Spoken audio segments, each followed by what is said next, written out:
Well, our next guest has spent the last 35 years doing something he is absolutely passionate about. Artist Tony Falcone specializes in portraits, fine paintings, and murals. And you might have seen some of his artwork, but never knew his name before today. Today we have with us Tony Falcone, artist, and absolutely a sensational one at that. Welcome. Thank you, Desiree. Thanks for being here. I love on your website, I want to read this for everybody. It says, with a stroke of a brush, a memory is captured, a story is told, a treasure is created.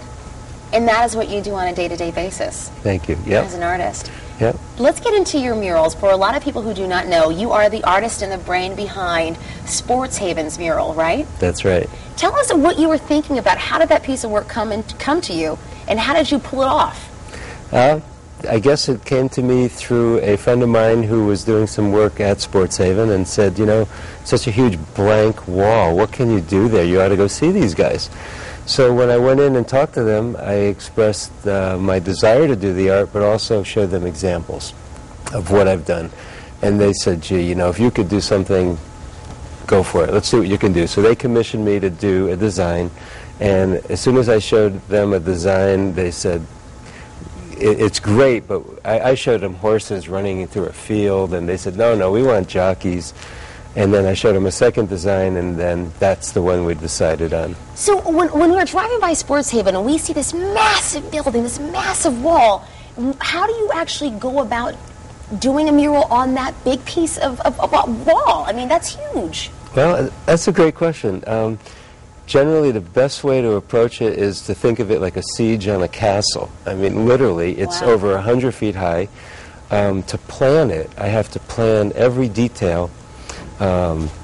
Imagine, how do I get my equipment to the roof? And I would have to have a crane arrive and have work out with electrical engineers, get the equipment on the roof.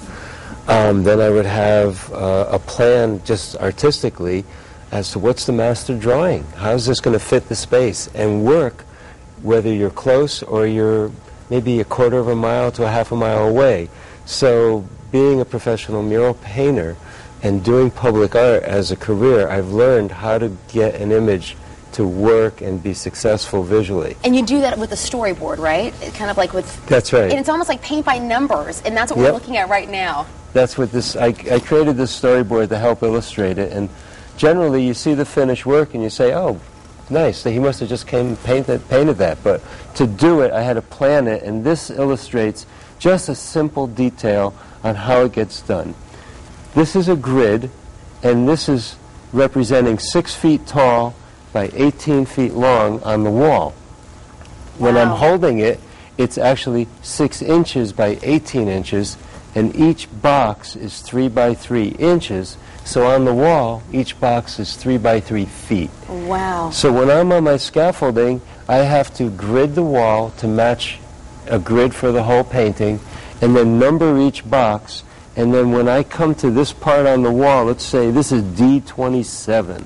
So I would have to draw that line from 3 inches to 3 feet, and then go to the next box and the next box until it was all drawn. That is unbelievable to me. I also want to talk a little bit about the commission-created work that you're doing. You do fine portraits. I mean, they're amazing. Talk with us about this President Barack Obama piece you've done here. Oh, I'd love to. Sure. Tell me about this one. This portrait came about because I'm a big fan of Barack Obama, and I was asked to create something for inauguration night at the Omni Hotel. They were having a big ball, and they wanted the proceeds to go to help out the New Haven Scholarship Fund.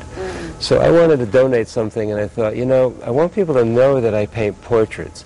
So why don't I paint a portrait of somebody people would recognize, and also somebody I really would enjoy doing a portrait of. So I thought, I'll do this portrait. I did it in pastel. It's much larger than this. This is a reproduction of it. This is a numbered print. And then we auctioned off the original painting, and all the proceeds went to the scholarship fund. And then we produced these limited edition prints also, so people could have it. I also want to talk about the historical pieces, and one of my favorite pieces you brought today was this beautiful D-Day. Tell us how you came up with the concept for this, because you didn't have any pictures. Right. So how did you do it? As a matter of fact, D-Day was an event that took place in 1944. Black and white was the standard, and a photographer was commissioned by Life magazine, Capra, to get pictures of D-Day, and most of the film was lost. So what they gave me was really horrible, whatever pictures they could find, and none of it was of the angle and approaching D-Day the way I needed to show. Who was my client was the United States Coast Guard. They commissioned me to do the landing of troops at Omaha Beach, which was all done by U.S. Coast Guard personnel. Wow. They landed those LCIs, which would come right up to the sandbars. A ramp would go down on each side, and troops would disembark. And to do that, I had to build a model of this ship. I had to get people to pose, hundreds of poses to make up the painting. And you talked to old veterans. That's right. How was that for you?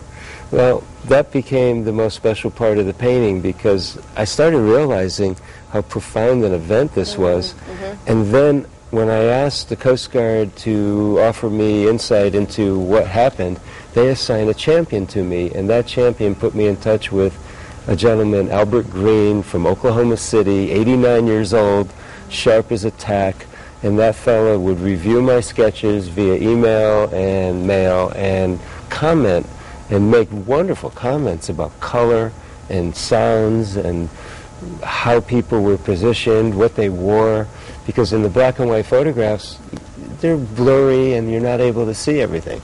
We want to have you back again. Tony Falcone, thank you so much. We appreciate you being here. We're going to have your website on our website, so if you want to find out more about Tony Falcone, come to our website, folks. We're out of time. Thank you.